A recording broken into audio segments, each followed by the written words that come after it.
Hi, നമ്മളിൽ തലവേദന വരാത്ത ആളുകൾ വളരെ അപൂർവമാണ്. തലവേദന ഒരു 98% തലവേദനകൾ അപകടകരമല്ല.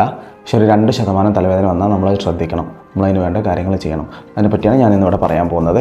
സാധാരണ തലവേദന 4 തരത്തിലുണ്ട്. ഏറ്റവും കൂടുതൽ നമ്മൾ കാണുന്നത് ടെൻഷൻ ഹെഡേക്കാണ്. ഒരു 80% ആളുകളിലും ടെൻഷൻ ഹെഡേക്കാണ്. പിന്നെ നമ്മൾ കാണുന്നത് സൈനോസൈറ്റിസ് ഉണ്ട്. പിന്നെ ഒരു 15% ആളുകളിൽ കാണുന്നത് മൈഗ്രെയിൻ പോലത്തെ തലവേദനകളാണ്. പിന്നെ നമ്മൾ ക്ലസ്റ്റർ ഹെഡേക്കുകൾ പിന്നെ വരുന്നുണ്ട്. നമ്മൾ പറഞ്ഞ അപകടകരമായ തലവേദനകളെ കുറിച്ചാണ്. അതിൻ്റെ ലക്ഷണങ്ങൾ വെച്ച് ഞാൻ പറയാം.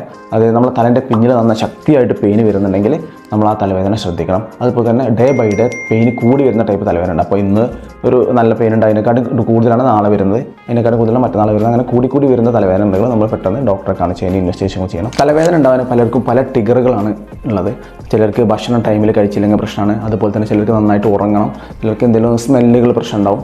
ചിലർക്ക് യാത്ര ചെയ്യുമ്പോഴായിരിക്കും പ്രശ്നം ഉണ്ടാവുക. ചിലർക്ക് ഭയങ്കര സൗണ്ടുകൾ ഭയങ്കര ബുദ്ധിമുട്ടുണ്ടാക്കും.